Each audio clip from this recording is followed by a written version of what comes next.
The new Mortal Kombat 2 trailer really put me in a Mortal Kombat mood. Not because a trailer fixes gameplay, it definitely doesn't, and not because I suddenly forgot every complaint people have had about the games over the years. What it did do was remind me how fast the energy around this franchise can change when people feel excited again, and that matters a lot more than people think. A lot of the Mortal Kombat conversation gets stuck because people take preference and turn it into design analysis. They don't like a trade-off, so they call the whole system bad. Then that idea spreads, people repeat it like it's objective, and the feedback gets worse from there. Once that happens, the conversation stops being about what a game is actually testing and turns into people defending the version of the game that made them feel strongest. That's where the discourse starts missing the point. Mortal Kombat has always been a high-power series. This is not new. This franchise has always leaned into pressure, momentum, chip damage, forcing decisions, and making you respond while things are moving fast. It was never built to be a low-risk game where everybody gets to feel comfortable the whole match. So for me, the real question with Mortal Kombat was never whether offense should be strong. Of course offense should be strong. The real question is what kind of counterplay exists once the pressure starts. If the offense is powerful but the answers are fake, the game gets shallow. If the answers are too strong and everything gets flattened, then the game loses what makes it feel like Mortal Kombat in the first place. The whole conversation should be about that tension. You can see this clearly when you go back to Mortal Kombat 9 and how people talked about armor early on.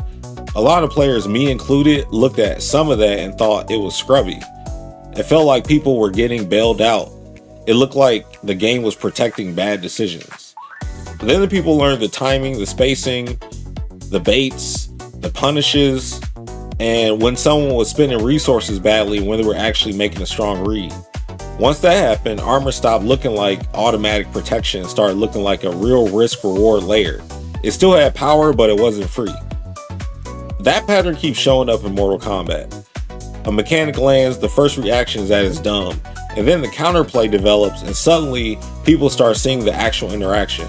That doesn't mean every mechanic is secretly great, it means people are way too quick to confuse discomfort with failure. I also think people overlook how important injustice was to this whole design arc. A lot of players treat it like a separate lane, but if you're looking at how NetherRealm's ideas evolved, it's a part of the same story. It pushed environmental interaction, movement decisions, and stage awareness in ways that expanded what the space on the screen could mean. Whether somebody loved it or not, the experimentation mattered. Studios don't try ideas in one game and then forget what they learned. They test things, they see what creates good interaction, bad interactions, spectators' value, player frustrations, and then those lessons show up later in different forms. That's how design language grows. Then MKX came in and went all the way in on power and pace. Early MKX was volatile.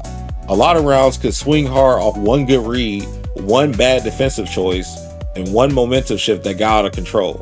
It was explosive, it was exciting, and it also created a lot of frustration before the counterplay and balance really settled. This is where the conversation usually gets lazy. People talk about MKX like the launch version is the whole game. It wasn't. The game changed. Players adapted, balance got refined, pressure became more honest because people got better at challenging, defending, and making stronger resource decisions.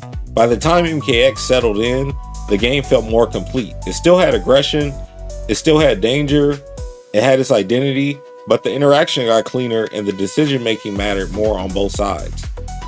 That's why when people ask me what the best MK game is, I usually say final version Mortal Kombat XL. I'm not saying it because it was flawless, I'm saying it because it became itself in a very complete way. It knew what it wanted to be, and by the end it delivered on the identity. The same idea matters when people talk about the other games too. Mortal Kombat games usually make a lot more sense when you judge them as complete versions instead of frozen launch impressions. Mortal Kombat 11 is a good example of how the discourse can miss what the actual issue was.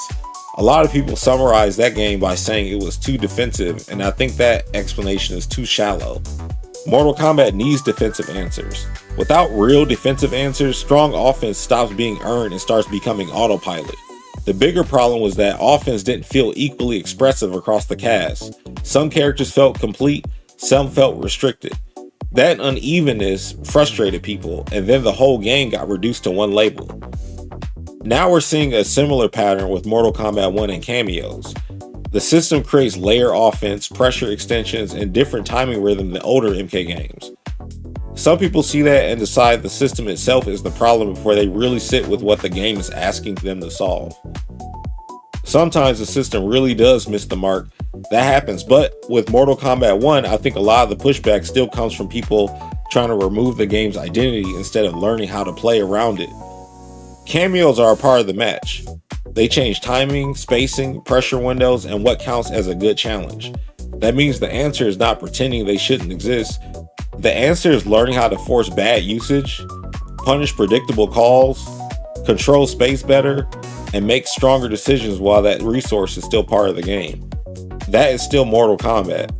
The mechanics change, but the core test is familiar. Can you make the right decisions under pressure while the other player is trying to rush your timing and break your confidence? That's also why I think timing-based defense systems make sense in Mortal Kombat when they're done right. In a game built around pressure and chip, a defensive answer that rewards precision doesn't kill offense, it improves the interaction. Strong offense should stay strong, but weak offense should get exposed. That keeps pressure real instead of automatic. So when people say Mortal Kombat lost its way, I don't really agree with that. I think the games kept evolving, but the discourse got stuck. Too many people evaluate each version by asking whether it protects the exact kind of skill they already like the most. If they prefer slower control, they call volatility fake. If they prefer explosive offense, they call structure boring. If they prefer one kind of matchup dynamic, they call another one bad design. None of that helps unless you step back and ask what the game is actually trying to test. Some games test your ability to survive momentum and make decisions while things are moving fast. Some test patience and control, some test preparation, some test improvisation. Those are all different strengths. That does not automatically make one game real skill and another game a mistake. That's why this trailer has me thinking about Mortal Kombat in a positive way right now. The trailer doesn't patch anything, it doesn't solve balance, and it doesn't fix community arguments, but it can change attention, and attention changes what becomes possible. When the brand value feels alive again, people start looking again. Old fans check back in, new players get curious. Creators make content with real energy instead of sound like they're trapped in the same argument. Players revisit games they wrote off. Communities get another chance to build momentum around actual play instead of doom posting. And another reason I'm positive right now is this. People actually have somewhere to go with that energy. This is not one of those situations where people get excited and then they realize there's nothing to play. There are still multiple modern games in the Mortal Kombat lane that you can jump into right now across modern platforms with rollback. Mortal Kombat X, Mortal Kombat 11, Mortal Kombat 1, Injustice 2, even the Mortal Kombat arcade collection is out there now.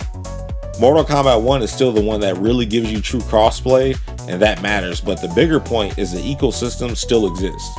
A lot of people talk like the whole franchise is dead if they don't personally love the current version the most, and that just doesn't make sense to me.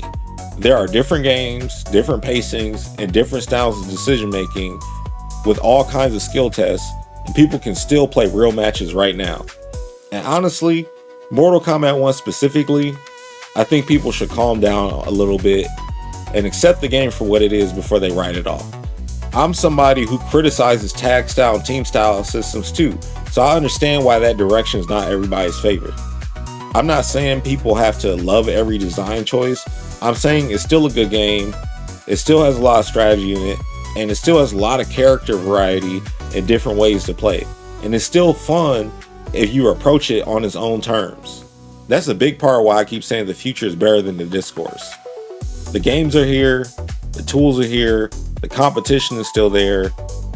The thing that keeps holding the scene back is the habit of talking like everything is over every time the design moves in a direction somebody doesn't prefer. If Mortal Kombat is going to have a real redemption arc, it's not going to come from pretending every game was perfect. It's going to come from people understanding what each game was trying to do, respecting the trade-offs, and building the conversation around actual gameplay instead of identity wars over which era felt most comfortable.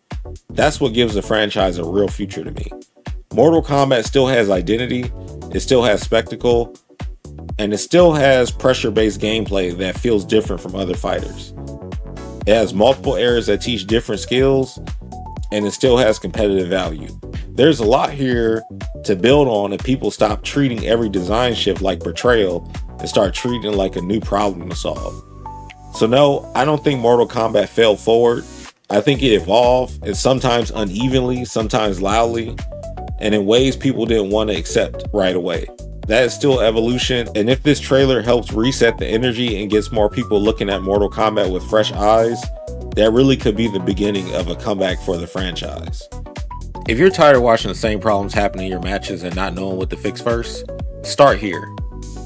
Get the 60-second checklist for free. Oh! But this is going to be it! Perfect Legend is moving on. That was amazing.